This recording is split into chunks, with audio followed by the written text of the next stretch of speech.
Hello, it's so good to see everybody back in the kitchen today.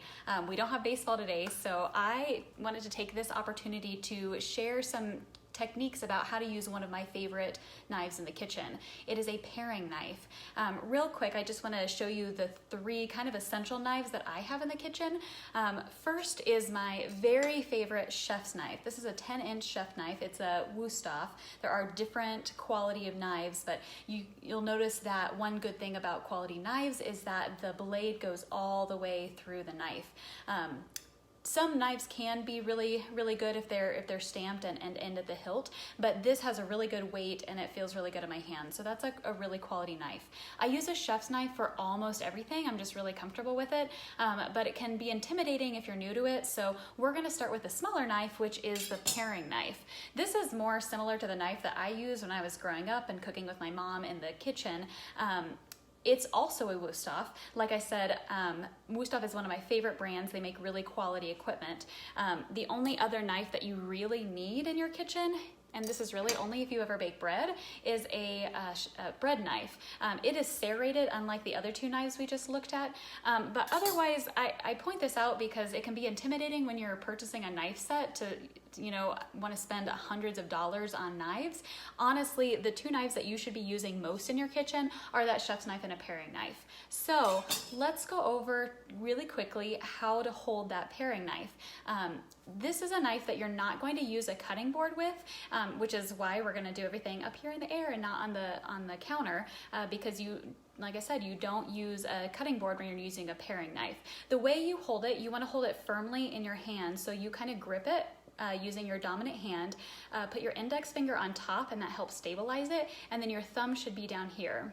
When you're cutting a fruit or a vegetable, you'll actually move your thumb to hold on to the fruit or the vegetable. I recommend to start with a softer fruit when you're first starting, just to get the hang of it and know how much pressure it takes to use this. It'll make you feel more comfortable so that you don't cut yourself. A banana, or this is a soft pear, this will work really well. So when you're using the paring knife, the technique is to hold the fruit in between the blade of the knife and your thumb, and you're just going to guide it gently through the fruit, and you're actually going to touch the thumb. Now you want to be careful not to cut yourself, but if you're doing this correctly, you don't need to use a ton of pressure. We'll just go all the way through. And when you do touch the blade of the knife to your thumb, if you're careful, you won't cut yourself. So only if you move your thumb up and down or side to side, that's where you could possibly cut yourself. So be really careful there. But as long as you just stabilize the knife with your thumb, you're not going to cut yourself. Okay, so I cut my pear in half. You can see that it's very squishy. It really needs to be eaten. So I'm gonna do the same thing. I'm gonna cut it into quarters. And you can see that the paring knife, the size of this allows me to make really fine, delicate cuts. And so I can use this knife to really carefully cut out the inside of that pear. So once that's done, now I'm just gonna slice this really quickly. It's going into a bowl, I promise. Again, we're gonna use that same, holding the fruit in between the knife blade and your thumb. You're just gonna do that over and over. Like I said, this is a really good fruit to practice with because it's so soft and you don't have to use a lot of pressure. Okay, number two, I'm gonna show you this apple. I wanted to show you this specifically because this poor little guy was dropped in transit, and so it's got a bruise. A paring knife is a really good tool to use to salvage fruit or vegetables if they have some pieces that are not good. So we're gonna do the same thing we did with the pear and start by just cutting in half. You can tell that the apple is more firm. I do have to use more pressure. So do this slowly the first couple of times. It's okay if you need to move that fruit around. Do whatever feels comfortable, but you're always gonna keep the fruit in between you and the knife.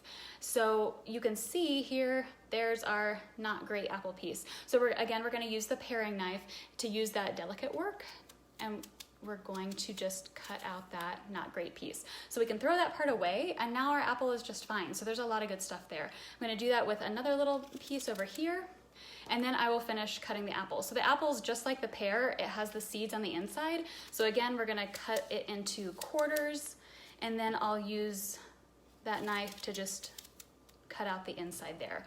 Awesome, and now again, we can slice this really good practice to use your paring knife skills. This is another really good one because it's small enough. Like I said, my favorite place to start is with a banana because it's very soft and it's small enough that it's gonna fit in your hand. So the larger the piece of fruit, the more difficult it's gonna be. Okay, last thing is a tomato. A tomato you can prep several different ways. I'm gonna slice this because we're having turkey burgers tonight. So you can also dice the tomato, which I would use a chef's knife for. But because we're slicing it, I'm gonna slice it into rounds. This is a really good use of a paring knife because again, we're doing more detail work. So the first thing to do is to take the knife and just cut around the stem. Again, the paring knife works really well because it's small enough to do that detail. And I'm doing sort of a cone shape because the stem in the center is gonna hold on to it. It's kind of holding on, you can see, but I just pulled it out there. So if you see any white pieces around this area, sometimes I've been noticing in my tomatoes that they have some fibrous parts here that are a little bit tougher. I would just cut those out so that they don't bug you when you're eating them.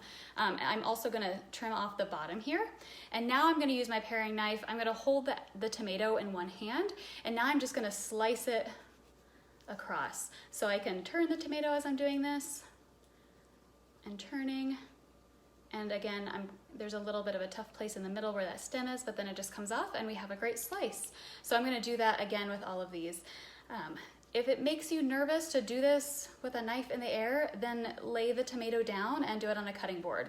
It's certainly fine to do that for stability, and especially when you're starting out with this, you want to just practice until it feels comfortable. But again, we're always holding the knife so it's really stable so that it's not falling all over and we're not going to cut ourselves. So you can just continue to do that until this tomato is very juicy. It's getting all over my counter.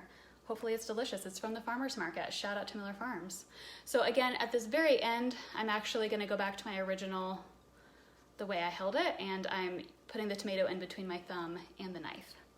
And that is it. If anybody has any questions about other knives or would like to see some other techniques, don't forget to drop a comment, and I would love to do some more prep with things that you're interested in. We're gonna be back in the ball fields next week, so also if you have any questions about snacks or drinks or things to do on the run, again, drop your comments below and I will be sure to answer them. So I'm gonna wash my hands because now they have tomato juice all over them. Thanks everybody for being here, and we'll see you next week.